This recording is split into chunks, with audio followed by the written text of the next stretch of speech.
महिला को अचानक ये देखकर भय हुआ कि कोई व्यक्ति कुछ ही दूरी पर खड़ा है। पहाड़ी पर घने सायर है। इस भयानक दृश्य से महिला इतनी भयभीत हो गई कि वो घबराकर भागने लगी। वो आदमी इस विषय में काफी शांत लग रहा था। उसने न केवल भागने की कोशिश कर रही महिला को पकड़ लिया, बल्कि उसे विपरीत दिशा में भी खींच लिया। वो उस दिशा में भागा क्योंकि वो जानता था कि मनुष्य चाकू मछली जितने तेज नहीं है। एकमात्र रास्ता इस बक्से में छिपना है, जो महिला के लिए अचंभित करने वाला समय है। चाकू मछली तेजी से उसकी ओर बढ़ी, लेकिन सौभाग्य से वो बच गई। आदमी के बिजली जैसे नृत्य ने उस पर हमला करने वाली चाकू मछली को चकनाचूर कर दिया और वे दोनों जल्दी से अंदर छिप गए। जल्द ही चाकू मछली ने उन्हें पकड़ लिया। लोहे का बक्सा मछलियों के साथ डूब गया। लोहे के बक्से को बेतहाशा जोर से टकराने के कारण बाहर की ओर अलग अलग आकार के अंतराल उत्पन्न हो गए। दोनों को लगा कि अब उनकी जान चली गई, लेकिन जल्द ही बाहर कोई हलचल नहीं हुई। जब उन्होंने ढक्कन खोला तो उन्हें मछली चोरों का झुंड दिखाई दिया। वे पहले ही यहाँ से चले गए हैं। क्या हुआ?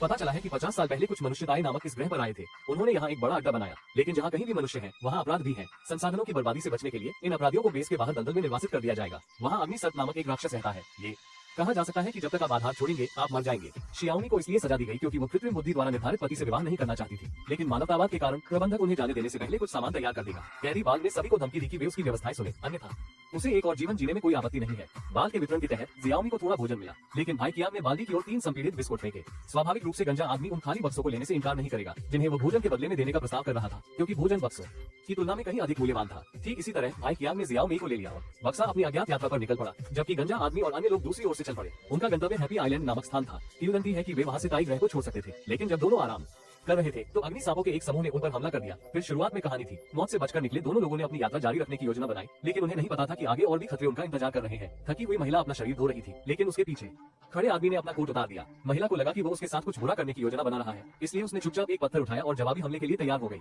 लेकिन जब वो खड़ी हुई, उस आदमी ने अपने कपड़े खोले और खुद को जमीन पर फेंक दिया। पता चला कि जमीन पर जो दिखाई दिया वो अग्नि सर्प नामक एक प्राणी था। ये प्राणी देखने में दुबला पतला था, लेकिन आश्चर्यजनक रूप से शक्तिशाली था। यह न केवल 800 किलोग्राम वजन वाले जून हान को आसानी से उठा सका था,